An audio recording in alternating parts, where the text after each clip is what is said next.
Salam saudara-saudara yang terkasih dalam nama Tuhan Yesus. Pada saat ini kita akan mendengarkan firman Tuhan, dan sebelumnya mari kita berdoa. Terima kasih Tuhan Yesus buat kasih setiamu. Pada saat ini kami akan mendengarkan firman-Mu. Buka hati dan pikiran kami Tuhan. Semoga semua apa yang kami dengar dapat kami mengerti dan kami laksanakan dalam setiap kehidupan kami. Terima kasih Tuhan Yesus, dalam nama-Mu kami telah berdoa dan mengucap syukur. Haleluya. Amin. Pada saat ini saudara-saudara, kita akan membahas tentang bagaimana kita sebagai manusia dalam hidup ini pernah kita bertanya, apa yang menjadi upah kita mengikut Tuhan, dan apa sih yang membuat kita akan menjadi semangat dalam melaksanakan setiap tugas-tugas kita. Nah, dalam kali ini kita akan membahas bagaimana cara kita mencari keselamatan dan apakah upah kita sebagai umat yang setia, yang terambil dari Matius pasal 19 ayat 27 sampai yang ke-30 dengan perikop upah mengikut Yesus. Saya akan membacakan kepada kita semua. Lalu Petrus menjawab dan berkata kepada Yesus, "Kami ini telah meninggalkan segala sesuatu dan mengikut Engkau. Jadi apakah yang akan kami peroleh?"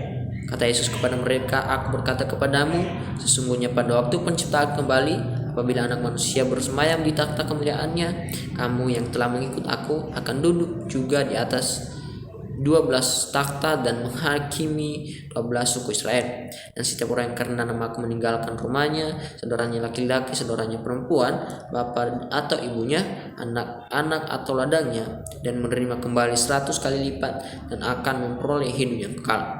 Tetapi banyak orang yang terdahulu akan menjadi yang terakhir, dan yang terakhir akan menjadi yang terdahulu." Nah, saudara-saudara yang terkasih dalam nama Tuhan Yesus, pada saat ini saya akan mengambil satu tema, yaitu kesetiaan iman. Kesetiaan iman pada saat ini, dalam pembahasan ini ada pokok yang harus kita bahas, yaitu kesetiaan dan iman. Kesetiaan menurut KBBI yaitu berpegang teguh pada janji, pendirian, dan sebagainya, patut atau taat kepada kepemimpinan.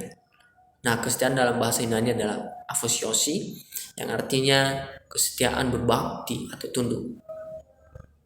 Nah, iman menurut KBBI adalah kepercayaan berkenan dengan apapun yang kepercayaan kepada Allah, kepercayaan kepada Nabi. Iman ini dalam mempunyai kepercayaan dalam bahasa Yunani adalah pisti, yang artinya mempunyai keteguhan hati.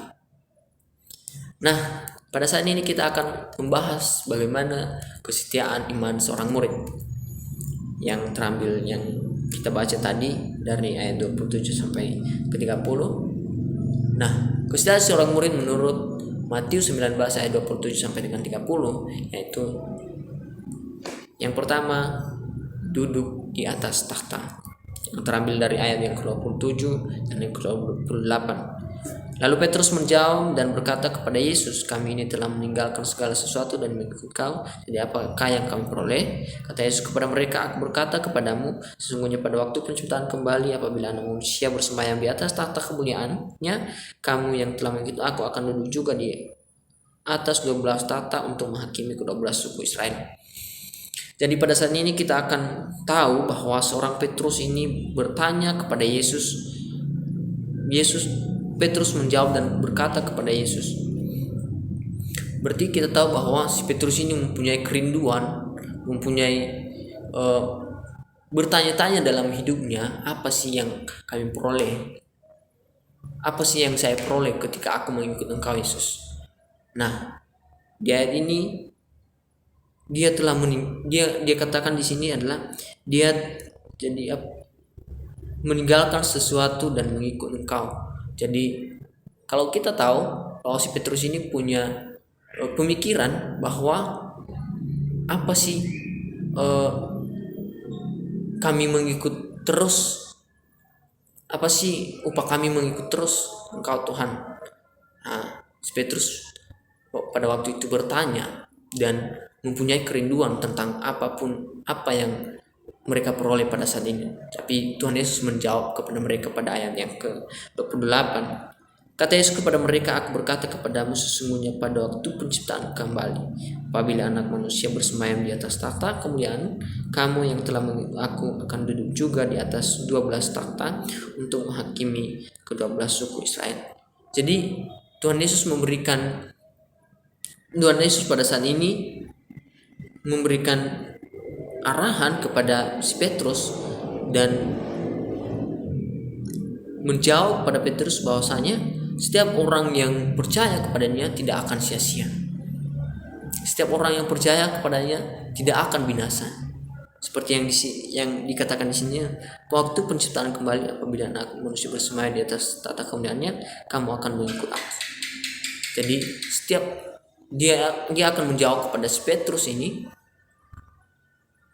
yang mengikut aku akan memperoleh salah satu, yaitu yang di sini adalah menghakimi 12 suku. Nah, dalam ayat ini saya akan mengambil satu ilustrasi tentang seorang anak yang ayah dan ibunya memberikan dia sekolah, di mana sekolahnya itu sangat mewah, tapi anak itu tidak mau bersekolah di situ. Tapi dia bertanya kepada dia mau ikut kepada pamannya di luar kota. Tapi dia bertanya kepada pamannya, apa sih yang akan aku peroleh ketika aku mengikut engkau paman? Dan pamannya akan menjawab, kamu akan menjadi seorang bengkel. Tapi karena kesetiaannya, dia akan menjadi pengusaha besar di sana dan dia akan sukses di sana. Jadi apa yang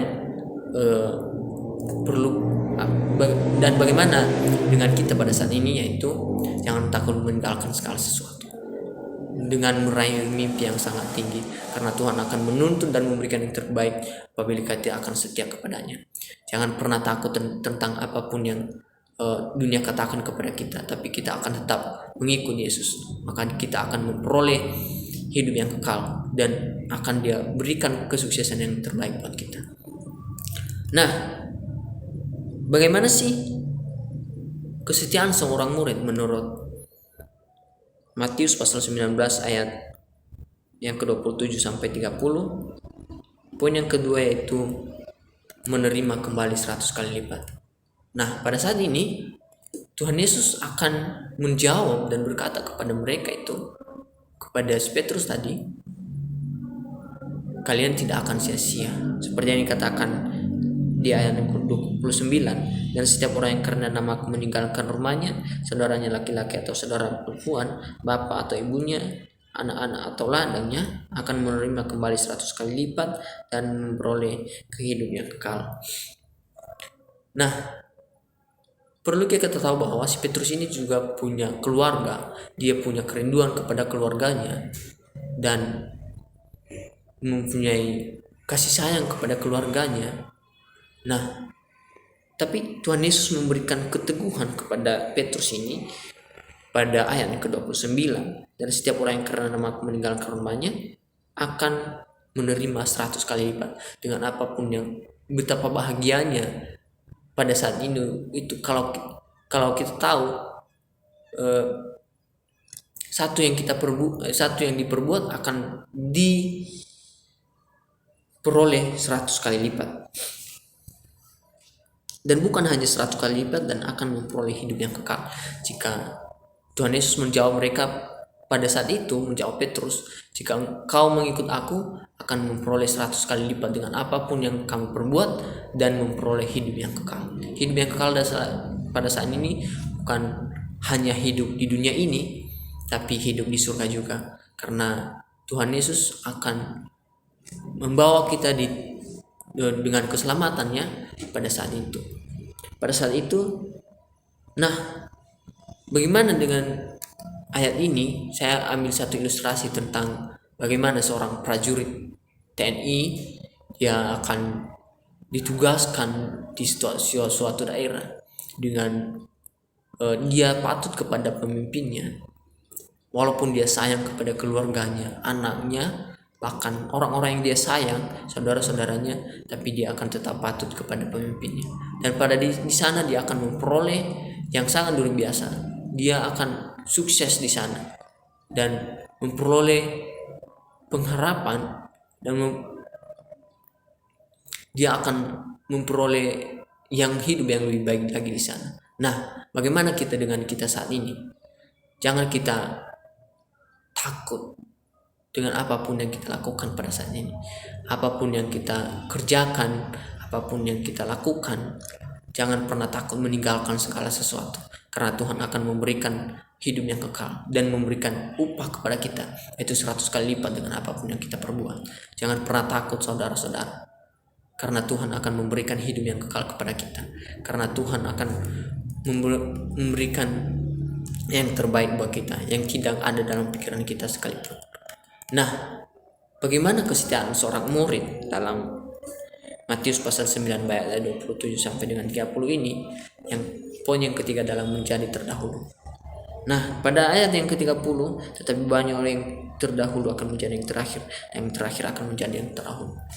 Saudara-saudaraku, yang terdahulu Tuhan Yesus menggambarkan tentang orang-orang yang tinggi hati pada saat ini. Orang yang tinggi hati, dia akan mengandalkan kekuatannya sendiri. Dia akan mengandalkan setiap apapun yang dia perbuat tanpa Tuhan Yesus. Nah, Tuhan Yesus memberikan perumpamaan di sini, yaitu tetapi banyak orang yang terdahulu akan menjadi yang terakhir. Dan mereka yang mengandalkan kekuatan mereka sendiri, dan mereka yang mengandalkan kemampuan mereka sendiri akan menjadi yang terakhir. Tapi ada orang yang rendah hati. Semakin kita dekat kepada Tuhan, semakin orang-orang yang dekat kepada Tuhan semakin rendah hati, semakin dekat kepada Tuhan, maka Tuhan akan menaikkan orang-orang itu dengan cara Tuhan sendiri. Karena di situ dia katakan banyak orang yang terdahulu akan menjadi yang terakhir.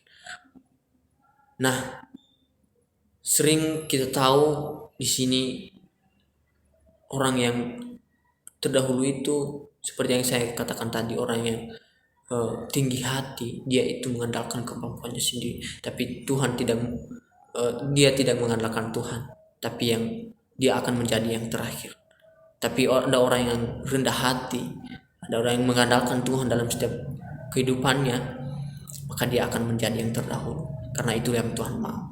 Nah, ilustrasi kita pada saat ini dengan ayat yang menjadi yang terdahulu ini, pada poin yang ketiga ini, yaitu adalah salah seorang anak yang kemampuan belajarnya standar, tapi dia bersekolah di orang-orang yang elit. Di sana dia akan bertemu dengan teman-temannya, dan ketika dia akan taat dan semakin belajar, maka dia akan semakin tahu. Dan banyak orang yang pintar di sana, tapi pada akhirnya mereka akan gagal pada akhirnya.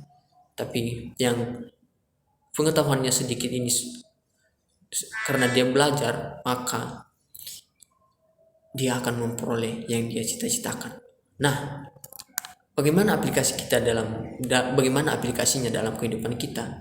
Jangan kita menganggap bahwa waktu kita masih tidak ada, kita tidak pernah gagal. Mari kita akan bangkit lagi dan terus memperbaiki segala kekurangan kita.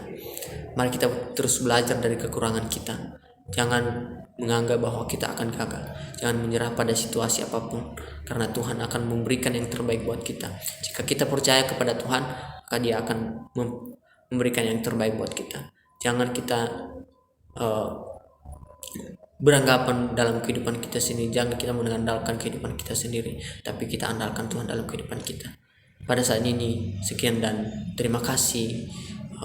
Firman Tuhan, semoga apapun yang kita dengar, bukan hanya kita dengar saja, tapi kita aplikasikan dalam kehidupan kita.